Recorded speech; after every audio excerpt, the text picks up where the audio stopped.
നമസ്കാരം, മലയാളി വാർത്തയിലേക്ക് സ്വാഗതം.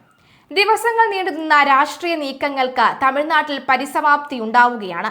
ഗവർണർ രാജേന്ദ്ര ആർലേക്കറുമായുള്ള വിജയയുടെ കൂടിക്കാഴ്ചയ്ക്ക് ശേഷം നിർണായക തീരുമാനത്തിലെത്തിയ എന്നാണ് വിവരം.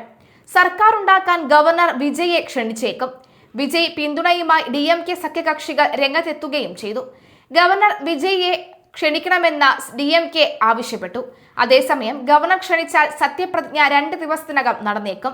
DMK AIDMK സഖ്യസാധ്യത പാതി വഴിയിൽ ഉപേക്ഷിച്ചതിന്റെ പശ്ചാത്തലത്തിലാണ് തമിഴ്നാട്ടിൽ നിർണായക തീരുമാനം ഉണ്ടാവുന്നത്.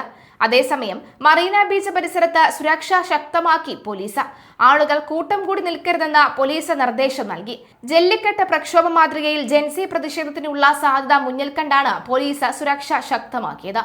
തെരഞ്ഞെടുപ്പ് ഫലം പുറത്തു വന്നിട്ടും തമിഴ്നാട് രാഷ്ട്രീയം കലുഷിതമായി തുടരുകയായിരുന്നു.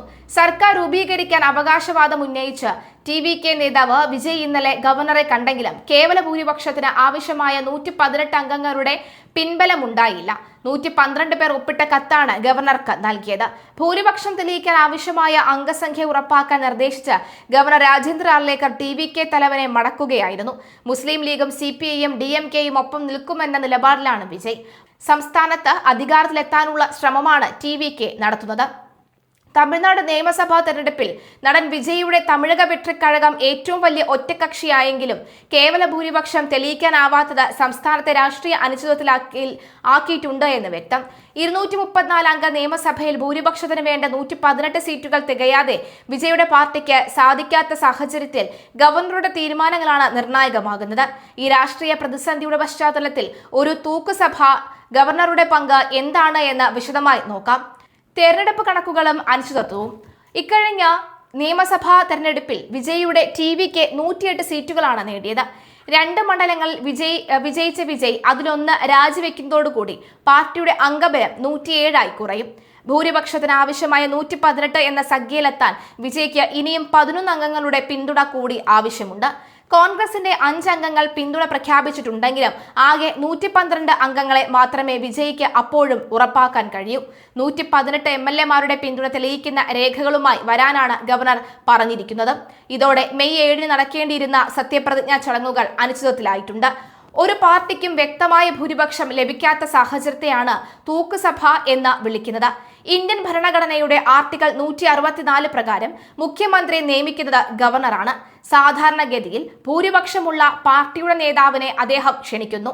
എന്നാൽ ആർക്കും ഭൂരിപക്ഷമില്ലാത്തപ്പോൾ ആരെ മുഖ്യമന്ത്രിയായി നിയമിക്കണം എന്നത് ഗവർണറുടെ വിവേചന അധികാരമാണ്. സ്ഥിരതയുള്ള ഒരു സർക്കാർ രൂപീകരിക്കാൻ സാധ്യതയുള്ള നേതാവിനെ തെരഞ്ഞെടുക്കുക എന്നതാണ് ഗവർണറുടെ പ്രധാന ചുമതല. സർക്കാർ രൂപീകരണത്തിന് ഗവർണർ പിന്തുടരേണ്ട മുൻഗണനാ ക്രമം ഇക്കാര്യത്തിൽ സർക്കാരിയ കമ്മീഷന് അതുപോലെ തന്നെ പുഞ്ചി കമ്മീഷനും വ്യക്തമായ നിർദ്ദേശങ്ങൾ മുന്നോട്ട് വെച്ചിട്ടുണ്ട്. ഗവർണർ താഴെ പറയുന്ന ക്രമത്തിലായിരിക്കണം സർക്കാർ രൂപീകരിക്കാൻ ക്ഷണിക്കേണ്ടത്. തെരഞ്ഞെടുപ്പിന് മുമ്പുള്ള സഖ്യം. തെരഞ്ഞെടുപ്പിന് മുമ്പ് തന്നെ സഖ്യമുണ്ടാക്കി മത്സരിച്ചവർക്ക് ഭൂരിപക്ഷമുണ്ടെങ്കിൽ അവരെയാണ് ആദ്യം വിളിക്കേണ്ടത്. ഏറ്റവും വലിയ ഒറ്റക്കക്ഷി. ഭൂരിപക്ഷമില്ലെങ്കിലും സഭയിലെ ഏറ്റവും വലിയ കക്ഷിയെ മറ്റ് കക്ഷികളുടെ പിന്തുണയോടുകൂടി സർക്കാർ രൂപീകരിക്കാൻ വിളിക്കാം.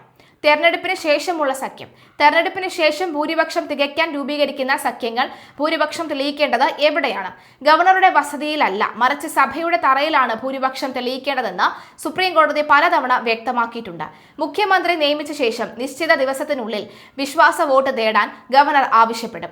തമിഴ്നാട്ടിൽ വിജയെ സർക്കാർ രൂപീകരിക്കാൻ ക്ഷണിക്കണമോ അതോ ഭൂരിപക്ഷം കാണിക്കുന്ന ഒപ്പുകൾ മുൻകൂറായി വേണമോ എന്ന കാര്യത്തിൽ നിലവിൽ തർക്കം നിലനിൽക്കുകയാണ്.